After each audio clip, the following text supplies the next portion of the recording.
On this prequel episode, we've got our Zathura Fan poll follow-up. We're learning about decades later sequels and previewing Dr. Sleep.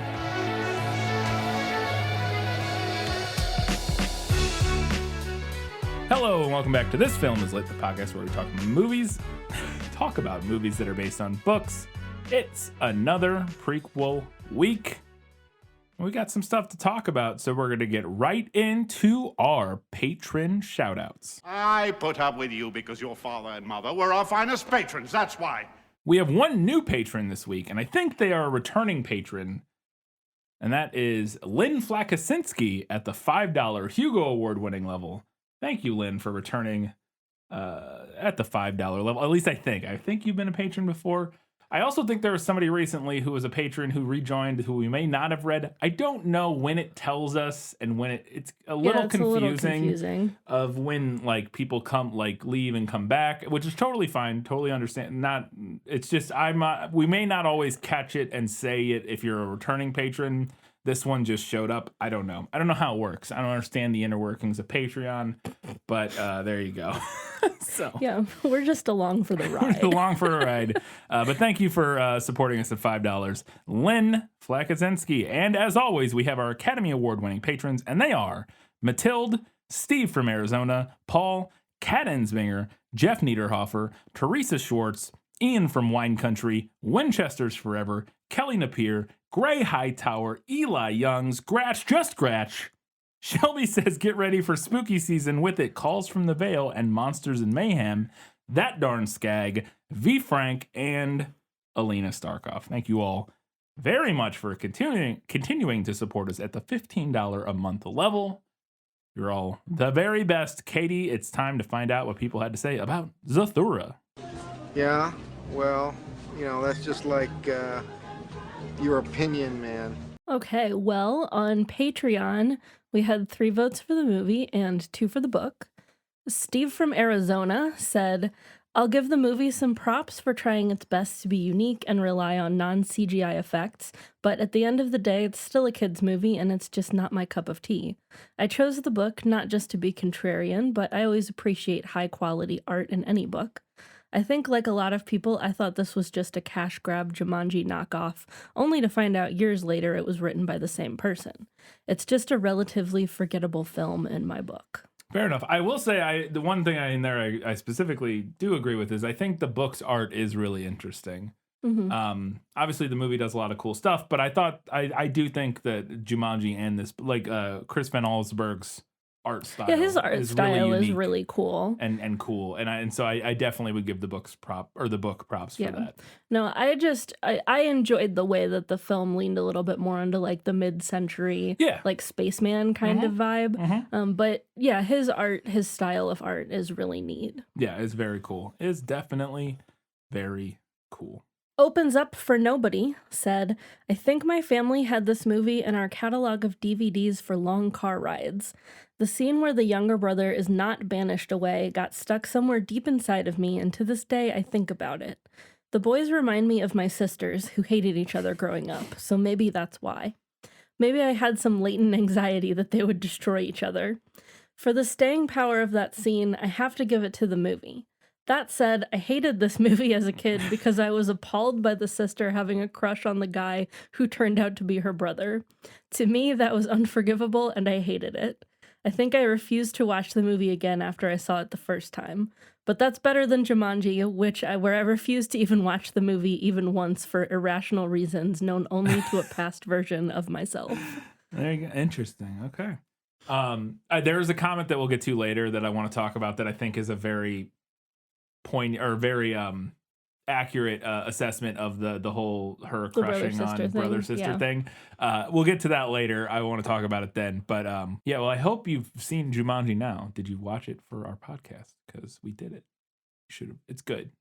It is good. And I assume based on the fact that they say a past version of myself that I do not remember means that they probably have watched it since then because they don't know. They no longer know the reason they didn't. So. But anyways.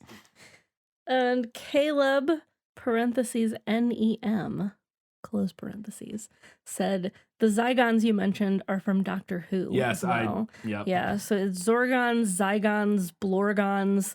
There was something else There that was another somebody one, yeah. mentioned. I couldn't find it again. I think it must Well, have and been on a that's the- different post. And there's another one that I swear the Battlestar Galactica ones have a similar like name. I'm googling villains. They are, maybe it's not Battlestar Galactica. Maybe it's, yeah, no, those. What are those guys? Cylons. So that's another one. Cylons is Battlestar Galactica. So apparently it's just like a sci-fi alien Ons. naming convention Yeah. to go with Gons or Ons Yeah. at the end. Yeah, absolutely. But yeah, Zygons, I knew I remember that. Yes, absolutely, from Doctor. Yeah, we got a couple different comments here and there about like, oh, it's also sounds It's like also this. It's also this. Yeah. Yeah. On Facebook, we had 0 votes for the movie and 1 for the book. No comments. Thank you, Facebook, for burying everything, like you always do. On Twitter, we had 4 votes for the movie, 1 for the book, and 1 listener who couldn't decide. Kelly Napier said, I can appreciate the expansion of the story for the movie, but I love the simplicity of the book, and I like that you don't get to see what certain things entirely look like. It's fun to imagine. Mm-hmm. And Shelby's Ready for Spooky Season said, while I knew of many sci-fi properties growing up, I didn't watch or read much of them until I was an adult.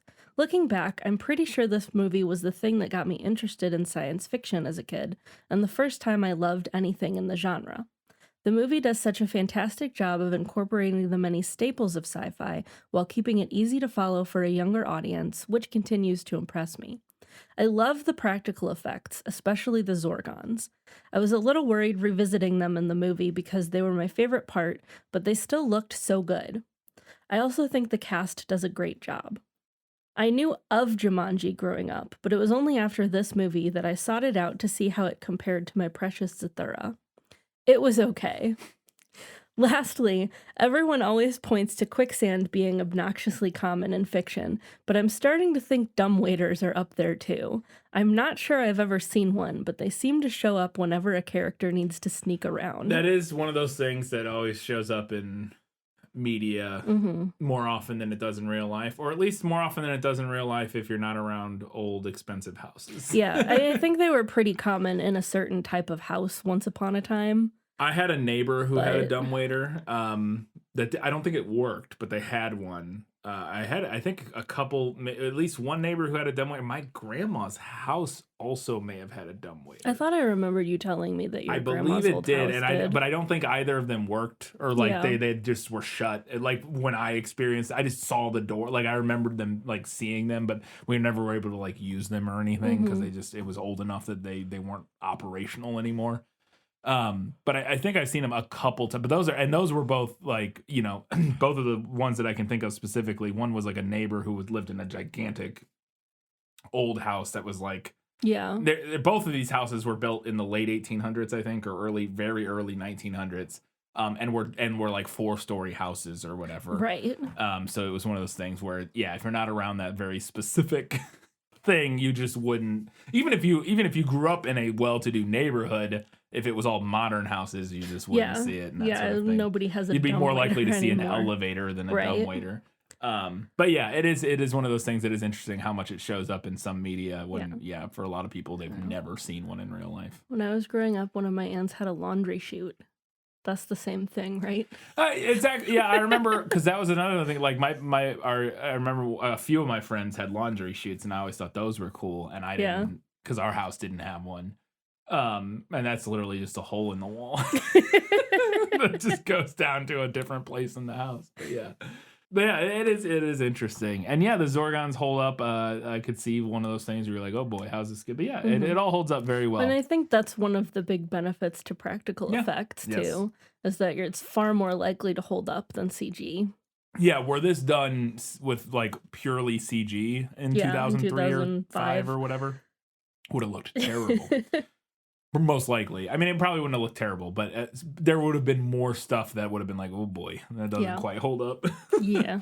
All right. And over on Instagram, we had 3 votes for the movie, 2 for the book. I would just real quick before we get, and I'll have you repeat that, but I would agree. I prefer Jumanji because I have a lot of nostalgia for it. Like if you're going to ask me which one I'd rather watch again, like in a few years. I would watch Jumanji, but that's purely because I have a lot of nostalgia for it. I do think that Zathura might be a better movie. Like overall, like I think it has a maybe a better message that is not that Jumanji has a bad message or anything, but I think it maybe has a better message and a more like widely applicable message, and a more unique message. And it's also, I think it will hold up a little bit longer because Jumanji they also used a lot of practical effects that hold up, but there is maybe a little bit more CGI that looks a little rough here and there at times. But it also isn't that just part of the charm of Jumanji? Yeah, and that is though? part of the charm. Like like some of the monkey scenes look a little, and some of the other things here and there. But there also are a lot of practical effects in it as well, like the spiders and the lion and other the plants and all that sort of stuff. So it's not like they also used a lot of practical effects, but. Anyways, that my point being, I could see if you were coming in and you didn't have, like, I think if you showed both of those movies to a film critic who had no prior experience with either of them, I think which actually pairs with the Rotten Tomatoes reviews. Yeah, most of them would rate Zathura as like a better overall movie. But I just have I have that personal nostalgic soft spot for Jumanji for sure. So on Instagram, we had 3 votes for the movie, 2 for the book. Jane QR said, I have so much love for this movie, but I'll try to keep this short. 1, this is the first movie that I watched as a kid and recognized that I could relate to the characters. As a youngest sibling myself, I could relate to Danny's frustration about your older siblings seeming better at everything than you, and those moments where you just want to play with your older sibling, but they're dealing with their own feelings and take it out on you. 2, the effects, cast, and story have aged so well, it's an enjoyable watch even 20 years later. 3, I love how Kristen Stewart is basically the comic relief of this movie, not because she makes jokes all the time, but because she's a teen girl that wakes up in space due to her younger brothers playing a board game, which is a hilarious concept by itself. I understand the distaste for the movie having her have a crush on her brother, but I interpret it as a slight parody to Star Wars Luke and Leia being siblings reveal. So I agree with like all of this, and that last note in particular was the thing I mentioned earlier, that when I read this, when this person posted this, I was like, yeah, that's a very good point. I think that is definitely a little bit of, and especially now, we know now how much, and not, to be fair, Jon Favreau didn't write this movie, but directed it and was a big part of it. Knowing how big of a Star Wars nerd Jon Favreau is, as we are aware now, based on like the fact that it's like all he does now, is Star Wars stuff, it makes a lot of sense. And I think that is a good point, as that being kind of like a fun little jokey nod to that's fair. I didn't think about it like that, but I like that interpretation better than just having it be what it is on its own. Yeah, like on a surface level without that context. Yeah, I agree. But I think that is a good point. I think it does kind of work in that context. All right, well, our winner was the movie with 10 votes, or 10 votes to the book's 6, plus 1 listener who couldn't decide. There you go. So the movie comes out on wait. Yes. Yeah, I just miswrote it. Okay. I was reading it and I was like, my brain exploded. Yes. The movie comes out on top. All right. Fantastic. Katie, it's time now for us to learn a little bit about decades later sequels. No matter what anybody tells you, words and ideas can change the world. As I'm sure I don't need to tell anyone listening to this podcast, we are in an era of movie making focused on massive franchises, remakes, reboots, and sequels. And honestly, that's understandable right now. A lot of industries are in an uncertain place, and when things are uncertain, we tend to gravitate towards things that are safe, that we know will be at least moderately successful because they come with a ready-made fan base. Yes, and I think a part of it too is that, not to blame the victims of it here, but we as consumers consume the entertainment industry makes things that we consume, and we consume we consume those things. Yes, we consume exactly. remakes and franchises and sequels and all that sort of stuff, and so that's what they give us. Yes. In the words of Bo Burnham, They'll stop beating that dead horse when it stops spitting out money. Absolutely. But we actually are not here today to bemoan the dominance of franchises and remakes at the box office.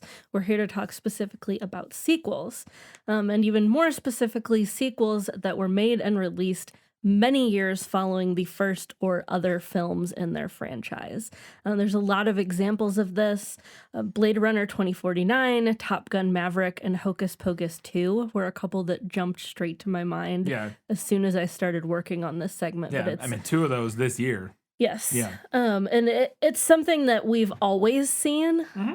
It is maybe a little bit more prevalent right now than it has been previously, but it is something that has kind of always been done. Yeah, I think it's definitely a thing that's kind of slowly ramped up, accelerated in how often we get them. Like, it's kind of always been a thing, but it's like very few and far between. And then we get a few more and more in the 90s and 2000s, and then now it's really kind of taken off, I think. Yeah. And part of that is because of the way that pop culture just works now. Yeah. That we kind of keep recycling the same things. Yeah. But going after a nostalgic built-in audience isn't the only reason for a sequel to come out many years after its predecessors. There's all kinds of red tape that can get in the way of a sequel that can cause it to come out a little late. Yeah. For example, Mad Max Fury Road took the world by storm in 2015. Best movie of the last 30 years, maybe? 30 years after the last Mad Max movie in 1985. But director George Miller was actually set to start making another Mad Max film in 2001, which, yes, is also quite a while after the release of the previous film, but not quite as long. Yeah. But then 9/11 happened and wrecked the economy, and the idea for another film was pushed even harder to the back burner following Mel Gibson's very public meltdown in the mid-2000s. So instead of having needed a new Mad Max. Yes. So instead of having a Mad Max in 2002 or 2003, we waited until 2015. Yep. And I'm okay with it because it was a really good movie. Again, one of the best of the last several decades. A more tragic example, there were rumors of a Top Gun sequel as early as 2010, but everything got tabled for quite a while following director Tony Scott's suicide in 2012. And then I believe that got delayed again due to COVID. I think it was supposed to come out in 2020. I believe it finished filming. I could be wrong about this, but yeah, I definitely COVID played a big part in there, because I remember seeing either a trailer or hearing talks about it being in production or something in like 2019. Yeah. And then yes, COVID came and it got completely shelved, or not shelved, but it delayed everything. Then sometimes circumstances aren't tragic or even upsetting. Sometimes things are just beyond a studio's control. Disney wanted to make more Mary Poppins movies almost immediately following the original very successful 1964 film, but series author P.L. Travers hated the adaptation so much that she refused to allow Disney to touch any more of her material. They finally got permission from her estate in 2012, 16 years after the author's death, giving us Mary Poppins Returns in 2018, which, according to the internet, is the longest interval between film sequels in cinematic history at 54 years.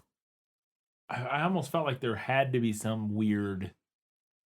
I can't think of anything else. That's what I found. No, I mean, that's a long time, for sure. I'll agree that I think things can get a little fuzzy. Because, I guess it depends on what you call a sequel, yeah. Right, it depends on what you call a sequel, because I included Mad Max in this, but I would almost call that more of a reboot. Yeah, I mean, it's a different character. It's than not a sequel. It's not, yeah. But it's like also, a I'm pretty sure Mary Poppins Returns makes references to the original film, which makes it... I've never actually seen it, but I'm pretty sure it does, which makes it feel to me more of an actual direct sequel. Yeah, and I think there are references in like Fury Road to things from the earlier, Road Warrior, Mad Max films, but like different actors play different, like a Morton Joe, the guy who played him was in the originals or in some of the other ones playing a completely different character. And obviously Mad Max is a completely different, So it gets a little fuzzy in terms of what we're actually calling a sequel versus like for sure. a remake or a reimagining or a spiritual sequel. That's like even its own kind of different category, which I think is what you would probably classify Fury Road as like a spiritual sequel as opposed to like a direct sequel or something. There are also a lot of people who have to sign off on a new film based on an existing property, and sometimes those people just have differing opinions. Part of the reason that Independence Day Resurgence took so long to get to theaters is that director Roland Emmerich, or is it Emmerich? Emmerich, apparently doesn't really like sequels. He once told Entertainment Weekly that he would only make one if he, quote, can see another way how to make it not look like a sequel. Interesting. Roland Emmerich would not be the film director that I would look at and be like, this person has a lot of like very strict opinions about like, I don't know. It's apparently he has at least he makes one like strict the most opinion. ridiculous big budget popcorn films, and I like quite a few of them, but the most ridiculous big budget popcorn films, that's just not the person I would be like, well, they would be like, no sequels. Like that's, like, I don't know. This is very interesting. But he did eventually make a sequel. Yes, which I never saw. Many years later. Did not ever see. So Dr. Sleep is a bit unique in this conversation. The Shining is getting a sequel not because filmmakers wanted to cash in on fans of the original film, but because the author of the original book decided to revisit its story over 30 years later. And I'm very interested to see how that dynamic and the differences between the original book and film will affect both the reading and viewing experience. I'll have some more of that in the movie notes, and also the reason the film got made we'll talk about. So yes, excellent. We will get to that. All right, speaking of Dr. Sleep, it's time to learn a little bit about Dr. Sleep, the novel. You're magic, like me. I need you to listen to me. The world's a hungry place. A dark place. Hi there. Dr. Sleep is a 2013 horror novel by American writer Stephen King, and it is the sequel to his 1977 novel, The Shining, which we have also done on this podcast. Yes, we did. Last Halloween? Two Halloweens ago. I believe that was Halloween 2020. I think you're right. So King described the idea for a sequel to The Shining on November 19th, 2009, during a promotional tour for his novel Under the Dome. Which is a television series, or at least a short-lived. I didn't watch any of it, but I know they made a television series of it. He said that the sequel would follow a character from the original, Danny Torrance, the little boy, who's now in his 40s in the sequel. On December 1st, 2009, King posted a poll on his official website asking visitors to vote on which book they thought he should write next, Dr. Sleep or the next Dark Tower novel, The Wind Through the Keyhole, stating, quote, "We will be counting your votes, and of course it all means nothing if the muse doesn't speak." I'm actually amazed that, and you're going to get to the breakdown here, but I'm actually amazed that Dr. Sleep, I guess I'm not amazed. I don't know. I guess I could see it going either way, but the Dark Tower novels are so, I feel like they have such a rabid fan base. It's maybe not a huge fan base where, I don't know. Yeah. Anyways. Yeah, I don't know. I really like the fact that King was like, oh, it all means nothing if the muse doesn't speak, because I feel like Stephen King like throttles the muse until it does speak. Is how I feel like that goes. I think he snorts, well, not anymore, but he used to snort this muse until it spoke, but... Anyway, so voting ended on December 31st of 2009, and Dr. Sleep did win the poll with 5,861 votes to The Wind Through the Keyhole's 5,812. So it won by a pretty narrow margin. And then The Wind Through the Keyhole actually ended up releasing in 2011, 2 years before Dr. Sleep. That's what he meant by the it means nothing if the music I went on a journey through the process of getting this book published. I was like, oh. Okay, so that clearly means he was like, yeah, I'm just writing Dark Tower. King also hired a researcher during his work on Dr. Sleep specifically to help keep track of continuity between The Shining and Dr. Sleep. Huh. Which I think is really interesting. Imagine being that person. Yeah. You literally just have, like, your job is to have spreadsheets Yeah. with facts from these two books. So the story was partly inspired by Oscar, a therapy cat who allegedly predicted the deaths of terminally ill patients.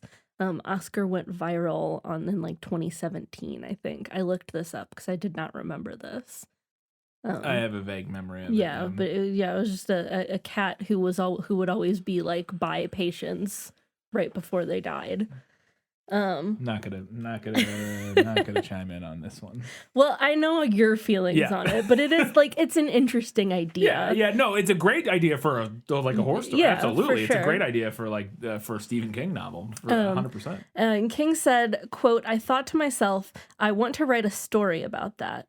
And then I made the connection with Danny Torrance as an adult working in hospice. I thought, that's it. I'm going to write this book. The cat had to be there. It always takes two things for me to get going. It's like the cat was the transmission and Danny was the motor." So in 2012, a publication date of January 2013 was announced but quickly removed from King's website, as King was apparently not happy with the present draft of the novel and felt it needed a lot of editing. The official publication date ended up being in September of 2013.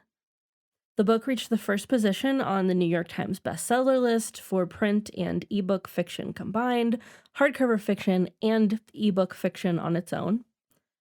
Dr. Sleep also won the 2013 Bram Stoker Award for Best Novel. And then getting into some reviews, I would not say that this had mixed reviews. Most of what I looked at was generally positive, although a lot of the quotes that I saw, it seemed like reviewers could not agree on whether or not the novel was scary, which is interesting. But Alan Schuss of NPR wrote, "A rather neatly designed plot has kicked in even before the book opens. Stephen King is still scaring the hell out of me." Joshua Rothman of The New Yorker said, "The Shining is introspective, austere, and unsettlingly plausible, which is why it comes to mind when you visit a creepy hotel, play croquet, or see an angry dad with his kid. But Dr. Sleep, which feels less like a sequel and more like a spin-off, is unapologetically fun, freewheeling, and bizarre." And James Kidd of The Independent said, "The novel's well-intentioned tale of redemption through sobriety, work, and family seems to have profound personal significance for King, himself a recovering alcoholic. Perhaps it is too personal. The Shining had terrified by marrying a recognizable young family to claustrophobia and an unflinching portrayal of a loved one becoming a monster. Dr. Sleep's soupy, supernatural atmosphere reads like horror inspired by fantasy and salvation drawn from therapy. In this, the story doesn't escape its own contrivances." I mean, okay. That last sentence doesn't to read to me like a bad thing. Like, but then kind of concludes like it is. Yeah. Dr. Sleep's soupy, supernatural atmosphere reads like horror inspired by fantasy and salvation drawn from therapy. I'm like, what? Well, some of the reviews to me felt like they went in expecting something different. Yeah, I guess and then didn't get the thing that they were expecting. I guess based on that, the review before that one about it, how it feels more like a spin-off than a sequel. I guess if you're expecting something more like The Shining, right, then sure. But I just thought that one was interesting because it's, you know, in this, the story doesn't escape its own contrivances. And it's like, I guess I don't know what they're talking about because I have not read the book. Yeah. But the sentence that precedes that is like, to me, sounds like a ringing endorsement. Like, it sounds like something I would be interested in. A soupy supernatural atmosphere that reads like horror inspired by fantasy and salvation drawn from therapy. I'm like, oh, that sounds great. That sounds really cool. Like, well, I'm into that. I don't know. But it doesn't sound anything like The Shining. No. Fair enough. Fair enough. Speaking of The Shining, and well, I mean, it's all about The Shining, but let's talk about the movie. You're magic. Like me. I need you to listen to me. The world's a hungry place. A dark place. Hi there. I only met 2 or 3 people like us. They died. When I was a kid, I bumped into these things.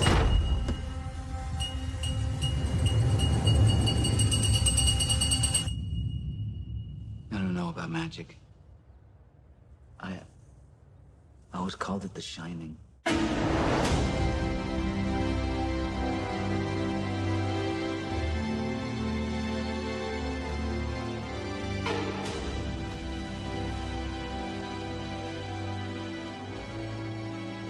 Dr. Sleep is a 2019 film written and directed by Mike Flanagan, most known for Hush. Great movie if you haven't seen it.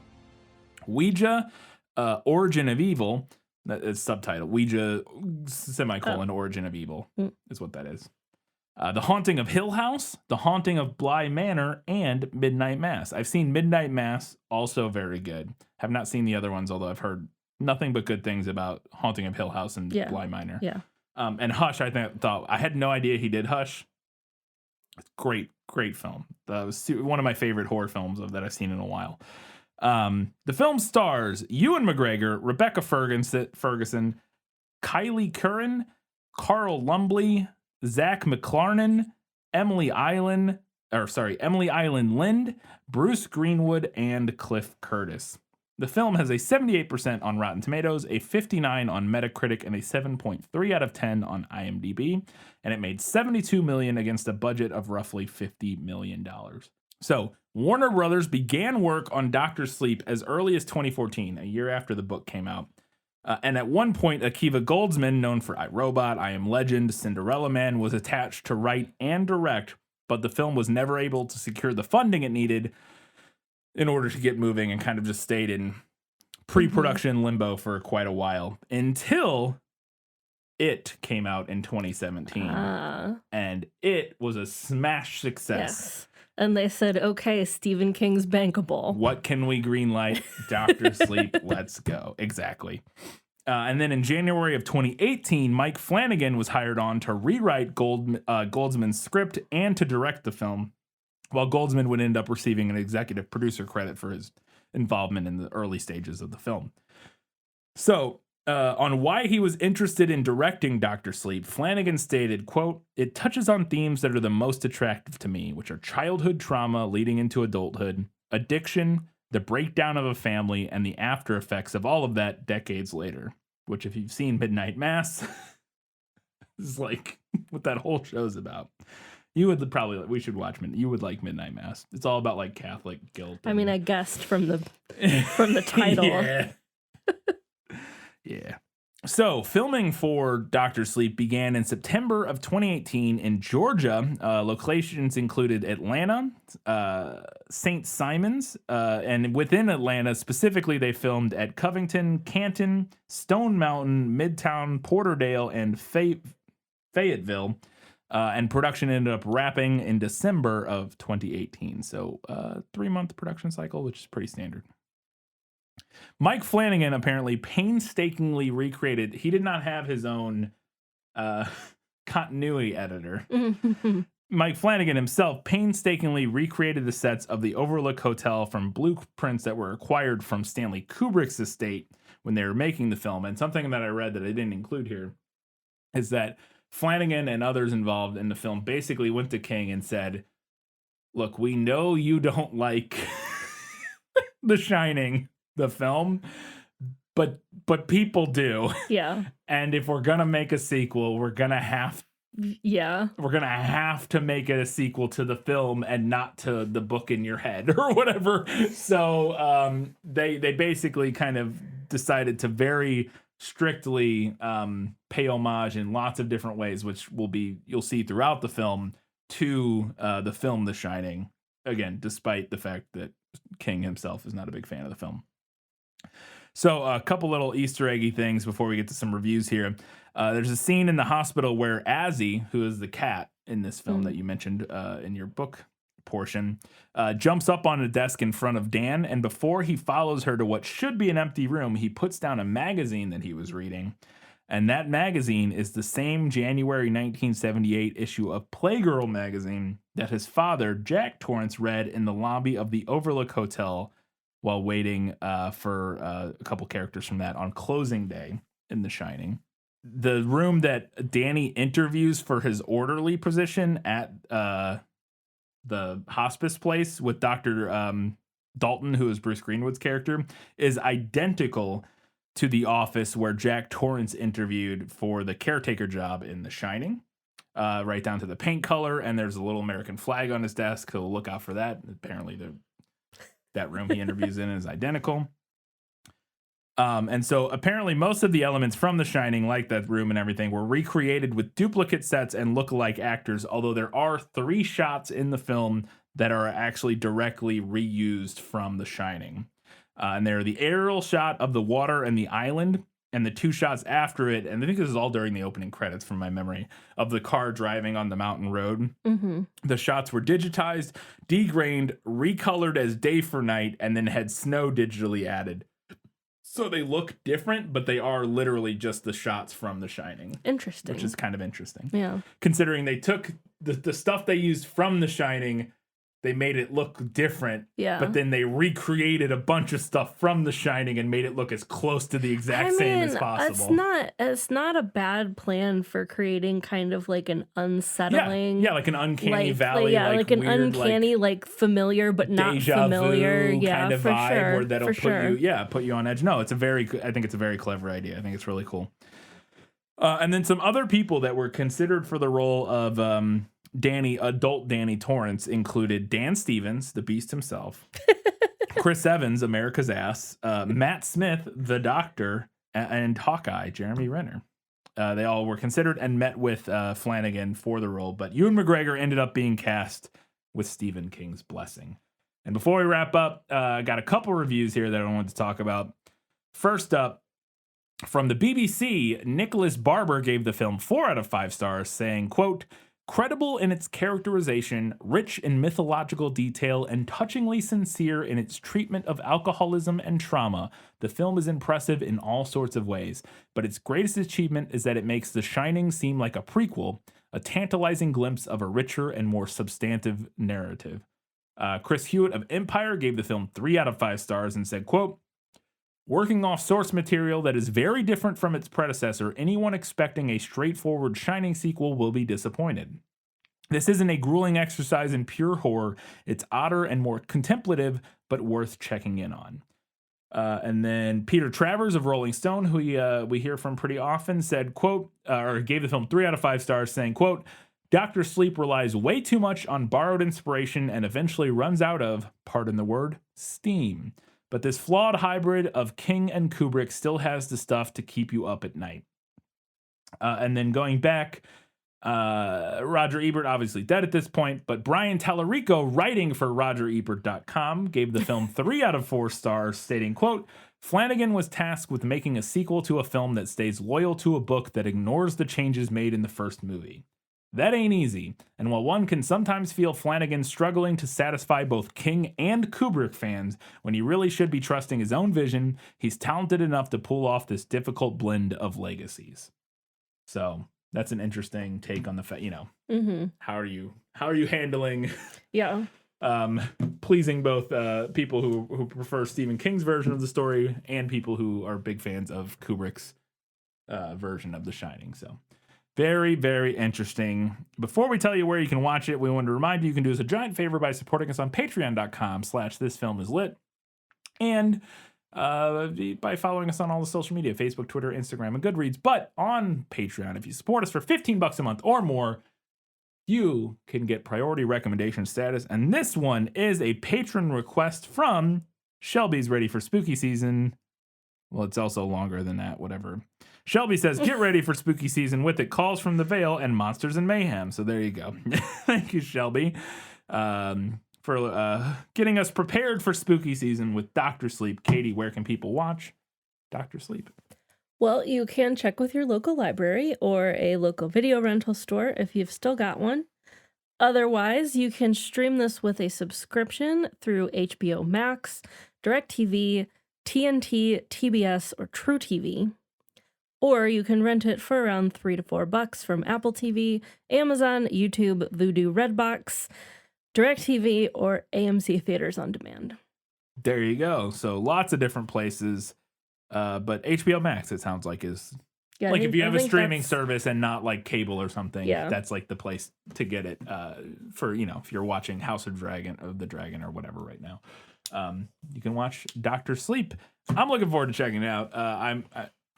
I remember, when the movie came out, but I wasn't like, I had seen The Shining when it came out, but I've never been like I think The Shining is a very good movie, but I've never been like, oh my God, The Shining is like my favorite movie. It's so amazing. So I wasn't like super psyched about it. And I don't know if I've ever read any Stephen King. Yeah. So I've never been like a big Stephen King person. So it wasn't something that was like hugely on my radar that I was super interested in. But after having done the podcast and really enjoying The Shining and when we talked about it, I'm looking forward to it. Yeah, same. So it should be fine. I just need to read the book. Just need to read the book. That's going to do it for this Prequels episode. Come back in a little bit. We'll be talking about Dr. Sleep. Until that time, guys, gals, and non-binary pals, keep reading books. And keep watching movies. Keep being awesome. Sure, why not? Let's go backwards this time.